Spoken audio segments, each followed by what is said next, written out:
ದರ್ಶನ್ ನೋಡ್ದಂಗಾಯ್ತು, ದರ್ಶನ್ನೇ ನೋಡ್ದಂಗಾಯ್ತು. ಯಾಕಂದ್ರೆ ಈ ತರ ಸಿನಿಮಾ ದರ್ಶನಿಂದಾನೇ ಬರೋದು.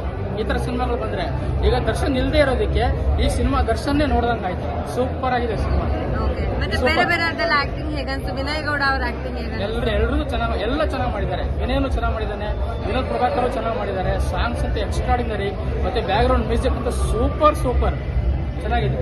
ಸೂಪರ್ ಸಿನಿಮಾ ಚೆನ್ನಾಗಿದೆ ಸರ್. ಈಗ ನೀವು 80-90 ದಶಕದ ನೀವು ಇರ್ತೀರಾ, ಆಗಿನ ಸ್ಕೂಲಲ್ಲಿ ಆಲ್ಮೋಸ್ಟ್ 21 ಇಯರ್ಸ್ 80s ಅಲ್ಲಿ ನಾನು 59 ಬಾರ್ನ್.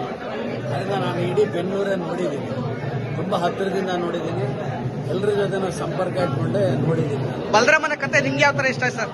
ಸರ್ ತುಂಬ ಚೆನ್ನಾಗಿದೆ. ಚೈತನ್ಯ ಅವರು ಬಹಳ ಚೆನ್ನಾಗಿ ಡೈರೆಕ್ಷನ್ ಮಾಡಿದ್ದಾರೆ.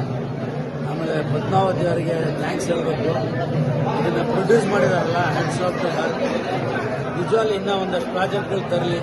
ಒಂದು ಗ್ರಿಪ್ಪಿಂಗ್ ಆಗಿರೋದ್ರಿಂದ ಮಜಾ ಬರುತ್ತೆ ನೋಡೋದಕ್ಕೆ. ಎಕ್ಸ್ಪೀರಿಯನ್ಸ್ ಮಾಡಬೇಕು ಅಂತಂದರೆ ಸಿನಿಮಾ ಬಂದೇ ನೋಡಬೇಕು. ಸೊ KN ಚೈತನ್ಯ ಸಿನಿಮಾ ಆದಿನಗಳು ಆಲ್ರೆಡಿ ನೋಡಿದ್ದೀರಾ. ಸೊ ಅದೇ ಥರ ಇದೊಂದು ಮೂವಿ ಮಾಡಿದ್ದಾರೆ. ಸೊ ಪ್ರತಿಯೊಂದು ಪಾತ್ರನೂ ತುಂಬ ಚೆನ್ನಾಗಿ ಮಾಡಿದ್ದಾರೆ. ಸೊ ವಿನೋದ್ ಪ್ರಭಾಕರ್ ಅಂತ ಹೇಳಿದ್ರು ಪ್ರತಿಯೊಂದು ಕಾಸ್ಟೆಲ್ಲ ಚೆನ್ನಾಗಿ ಮಾಡಿದ್ದಾರೆ. ಸೊ ಪ್ಲೀಸ್ ಥಿಯೇಟರ್ ಬಂದು ನೋಡಿ. ಥಿಯೇಟರ್ ಅಂತ ಮಾಡಿರೋ ಸಿನಿಮಾ ಥಿಯೇಟರ್ಗೆ ಬಂದು ನೋಡಿ. ನಿಮ್ಗೆ ಏನು ಇಷ್ಟ ಸಿನಿಮಾನಲ್ಲಿ ಅವ್ರ ಆಕ್ಟಿಂಗ್ ಎಲ್ಲ ಹೇಗನ್ನಿಸ್ತು? ವಿನೋದ್ ಪ್ರಭಾಕರ್ ಕರಿಯರ್ಲಿ I think this is one of the best performance ನಾನು ನೋಡಿರೋ. ಅವ್ರಿಗೆ ಐ ಥಿಂಕ್ ಈಗ ಬಂದು ಅವ್ರಿಗೆ ತುಂಬ ದೊಡ್ಡ ಹೆಸರು ಮಾಡ್ಕೊಡ್ತಾ ಅನ್ಕೊಂಡಿದ್ದೀನಿ. ಆ್ಯಂಡ್ ಟೀಮ್ಗೆಲ್ಲ ಆಲ್ ದಿ ವೆರಿ ಬೆಸ್ಟ್. ಸ್ಟೋರಿಗಳು ಬೇಕು, ಯಾಕಂದ್ರೆ ಆ ದಿನಗಳು ಸಿನಿಮಾನ ಸರಿ ನೋಡಿ ಸರ್, ಚೈತನ್ಯ ಸರ್ ಡೈರೆಕ್ಷನ್ ಆಯ್ತಾ. ಬಟ್ ಈ ಸಿನಿಮಾ ಅಂತ ನೋಡಿದ್ರೆ ಬಲರಾಮ ಸಿನಿಮಾ ನೋಡಿದಾಗ ನನಗೆ ಏನಿಸ್ತು ಅಂದ್ರೆ 1980 ಇಸ್ವಿಯಿಂದ ಹಿಡಿದು 10 ವರ್ಷ ಜರ್ನಿ. ಒಬ್ಬ ಮೆಸೇಜ್ ಏನು ಕೊಟ್ಟಿದ್ದಾರೆ, ನಮಗೆ ಇಂಪಾರ್ಟೆಂಟ್. ಒಬ್ಬ ರೌಡಿಸಮ್ ಬರಬೇಕು ಅಂದ್ರೆ ಎಲ್ಲಿ ಎಂಟ್ರಿ ಆಗ್ತದೆ, ಎಲ್ಲಿ ಎಂಟ್ರಿ ಆಗುತ್ತೆ ಪ್ರತಿಯೊಂದು ಕೊಟ್ಟಿದ್ದಾರೆ. ಈಗ ನ್ಯೂಸ್ಗೆ ಈ ಸಿನಿಮಾ ತುಂಬಾನೇ ಇಂಪಾರ್ಟೆಂಟ್ ಇದೆ. ಯಾಕಂದ್ರೆ ಇದು ಮಾಧ್ಯಮ ಸಿನಿಮಾ ಮೇಲೆ ವಿನೋದ್ ಪ್ರಭಾಕರ್ ಸರ್ ಏನು ಸಿನಿಮಾ ಕೊಟ್ಟಿದ್ದಾರೆ. ಸೊಸೈಟಿ ಒಂದು ಒಳ್ಳೆ ಇನ್ಫಾರ್ಮೇಶನ್ ಇದೆ, ಇದರಲ್ಲಿ ಒಳ್ಳೆ ಪ್ರೀತಿ ಜನರು. ಯಾರು ಕೂಡ ಬೇಕು ಅಂತ ರೌಡಿ ಆಗಲ್ಲ. ಸಮಯ ಸಂದರ್ಭ ನಮ್ಮ ಕ್ರಿಯೇಟ್ ಮಾಡುತ್ತೆ ಅನ್ನೋದು ಕೊಟ್ಟಿದ್ದಾರೆ. ಆ ದಿನಗಳು ಸಿನಿಮಾ ಏನು ಅದು ಸ್ಟಾಪ್ ಆಗಿತ್ತು, ಅಲ್ಲಿಂದ ಒಬ್ಬ ಪರ್ಸನಲ್ ಕಸ್ಟಮ್ ಕ್ಯಾರೆಕ್ಟರ್ನ ತಗೊಂಡು ಫಿಲಮ್ ಮೂವ್ ಮಾಡಿದ್ದಾರೆ. ತುಂಬಾ ಚೆನ್ನಾಗಿದೆ. ಮೇಕಿಂಗ್ ವೈಸ್ ಆಗಲಿ, ಕ್ಲೈಮ್ಯಾಕ್ಸ್ ವೈಸ್ ಕೂಡ ಚೆನ್ನಾಗಿದೆ. ಸಿನಿಮಾ ಒಳ್ಳೇದಾಗಲಿ. ಬಟ್ ಏನು ಅಂದ್ರೆ ನಾವು Darshan sir fan. Actually Vinod sir ನಾನು ಇವತ್ತಲ್ಲ ಯಾವತ್ತೇ ಹೇಳಿದ್ರೆ ನಾನು ದರ್ಶನ್ ಸರ್ ಫ್ಯಾನ್ ಆಗಿ ಹೇಳೋದ್ರೆ ವಿನೋದಣ್ಣ ನಾವು ಜೊತೆಗಿದ್ದಾರೆ. ಅದು ಮೇನ್ ಇಂಪಾರ್ಟೆಂಟ್. ಎರಡನೇ ಬಂದು ಡೈರೆಕ್ಟರ್ಗೋಸ್ಕರ ಸಿನಿಮಾ ಬಂದೆ ನಾನು. ಯಾಕಂದ್ರೆ ಚೈತನ್ಯ ಸರ್ ಸಿನಿಮಾ ಏನೋ ಖುಷಿ ಅನ್ಸುತ್ತೆ. ಆ ದಿನಗಳೆಲ್ಲ ನೋಡಲ್ಲ, ಅದೇ ಜನರ ಸಿನಿಮಾ ಅದೇ ಮೇಕಿಂಗ್ ವೈಸ್ ಇದೆ. ಬಟ್ ಅದೇ ಡಿಫ್ರೆಂಟ್ ವೇರಿಯೇಷನ್ಸ್ ಇದೆ. ಕನ್ನಡ ಸಿನಿಮಾ ಒಳ್ಳೆ ಸಿನಿಮಾ ಬೇಕು. ದಯವಿಟ್ಟು ನಾನು ಕೇಳ್ಕೊಳ್ಳೋದು ಹೇಳ್ಬಿಟ್ಟು ಎಲ್ಲರೂ ಸಿನಿಮಾ ನೋಡಿ. ಸಿನಿಮಾ ಚೆನ್ನಾಗಿದೆ, ಮೇಕಿಂಗ್ ವೈಸ್ ಎಲ್ಲೂ ಕಾಂಪ್ರಮೈಸ್ ಇಲ್ಲ, ಚೆನ್ನಾಗಿ ಮಾಡಿದೆ. ಒಳ್ಳೆಯದಲ್ಲ ಸರ್. Thank you. ಅಂದರೆ ಸಿನಿಮಾನ ಬೇರೆ ಸಿನಿಮಾ ಕಂಪೇರ್ ಮಾಡೋದು ಬೇಡ ನನ್ನ ಪ್ರಕಾರ. ಆ ದಿನಗಳು ಚೆನ್ನಾಗಿದೆ, ಇಲ್ಲ ಅಂತ ಹೇಳಲ್ಲ. ಬಟ್ ಇವತ್ತಿನ ದಿನ ಏನಿದೆ ಅನ್ನೋದನ್ನ ಬಹಳ ಅದ್ಭುತವಾಗಿ ತೋರಿಸಿದ್ದಾರೆ. ಸ್ಟೋರಿ ಕಂಪ್ಲೀಟ್ಲಿ ಡಿಫ್ರೆಂಟ್ ಇದೆ.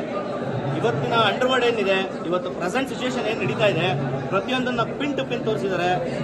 ಆಕ್ಟಿಂಗ್ ಅಂತೂ ಅಲ್ಟಿಮೇಟ್ ಆಗಿ ಬಂದಿದೆ. ಫೈಟ್ಸು, ಸಾಂಗ್ ಆಗಲಿ ಅಲ್ಟಿಮೇಟ್ ಆಗಿ ಬಂದಿದೆ. ಒಂದ್ಸಲ ಬಂದು ಈ ಸಿನಿಮಾ ಬಲರಾಮ ಒಂದ್ಸಲ ನೋಡಿ. ಆಲ್ಮೋಸ್ಟ್ ಪ್ರತಿಯೊಬ್ಬರು ಕೂಡ 2-3 ಸಲ ಸಿನಿಮಾ ನೋಡ್ತಾರೆ. ಏನಾಗದೆ ಅಂದ್ರೆ ಇಲ್ಲಿ ನಿಜವಾಗ್ಲೂ ಈಗಲೇ ನಡೀತಾ ಇದೆಯೇನೋ ಸಿಚುವೇಶನ್ಗಳು ಅನ್ನೋ ರಿಯಾಲಿಟಿ ಎದ್ದು ಕಾಣಿಸ್ತಾ ಇದೆ. ಅದನ್ನು ನೋಡಬೇಕು ಅಷ್ಟೇ, ರಿಯಾಲಿಟಿ. 90ರ ಕಾಲಘಟ್ಟದಲ್ಲಿ ನಡೆದಿರುವ ರಿಯಲ್ ಸ್ಟೋರಿ. ಕನ್ನಡ ವಿನೋದ್ ಪ್ರಭಾಕರ್ ತುಂಬಾ ಅದ್ಭುತವಾಗಿ ನಟನೆ ಮಾಡಿದ್ದಾರೆ ಸರ್.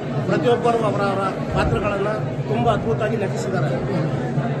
ಇದು ಪ್ರೀತಿ ಮಧ್ಯ ರೌಡಿಗನ್ನ ಯಾವ ಥರ ಪ್ರೀತಿ ಮಾಡ್ತಾರೆ, ಪ್ರೀತಿ ಬಂದು ಕಾಲ್ಕೊಳ್ಳೋಕ್ಕೆ ಬಂದಿರ್ತದೆ. ಅದು ಲಾಸ್ಟಲ್ಲಿ ಜೈಲಲ್ಲಿ ಅವ್ರನ್ನ ಸಾವು ಮಾಡ್ತಾರೆ ನೋಡಿ. ಅದು ಕಣ್ಣು ತುಂಬ ಇಲ್ಲೇ ಉಳ್ಕತ್ತಾರೆ ಸರ್. ಅದು ಸರ್, ಇತ್ತೀಚಿನ ಹುಡುಗರು ಈ ತರ ನಾನು ರೌಡಿಸಮ್ ಬರಬೇಕು ಅನ್ನೋದಕ್ಕೆ ಏನ್ ಹೇಳ್ಬೋದು? ಅವ್ರು ಬರಕ್ಕೆ ಹೋಗ್ಬಾರ್ದು. ಈ ರೀತಿ ರೌಡಿ ಮಾಡೋರು ಈ ಫಿಲಮ್ ನೋಡ್ಬೇಕು ಸರ್. ಈ ಫಿಲಮ್ ನೋಡಿದ್ರೆ ಅವ್ರಿಗೆ ಯಾವ ಥರ ರೌಡಿಸಮ್ ಬಿಟ್ಬಿಡ್ಬೇಕು ಅನ್ನೋದನ್ನ ಈ ಫಿಲಮ್ ತೋರಿಸುತ್ತೆ. ಪ್ರತಿಯೊಬ್ಬರು ನೋಡ್ಬೇಕು, ಕನ್ನಡ ಉಳಿಸ್ಬೇಕು ಸರ್. ಈ ಫಿಲಮ್ ಅದ್ಭುತವಾಗಿ ಮೂಡ್ಬೋದು, ತುಂಬಾ ಚೆನ್ನಾಗಿ ಬಂದಿದೆ. Okay, thank you sir. ತುಂಬಾ ಚೆನ್ನಾಗಿದೆ. ಎಲ್ಲ ಕ್ಯಾರೆಕ್ಟರ್ಸ್ ತುಂಬಾ ಚೆನ್ನಾಗಿ ಬಂದಿದೆ. ತುಂಬಾ ಚೆನ್ನಾಗಿದೆ. ಪ್ರಿಯಾನದಾಗ್ಲಿ, ವಿನೋದ್ ಸರ್ ಬಗ್ಗೆ ಮಾತಾಡೋಂಗಿಲ್ಲ. ಸೀನಾ, ಪಠಾಣ್, ರಾಜೇಂದ್ರ ಕ್ಯಾರೆಕ್ಟರ್ಸ್ ತುಂಬಾ ಚೆನ್ನಾಗಿ ಬಂದಿದೆ. ಸೊ ಇನ್ನೇನು ಇಲ್ಲಿ ಆ ದಿನಗಳು ನಾವು 80s 90s ನೋಡಿರ್ಲಿಲ್ಲ, ಅಂಡರ್ವರ್ಲ್ಡ್ ಎಲ್ಲ.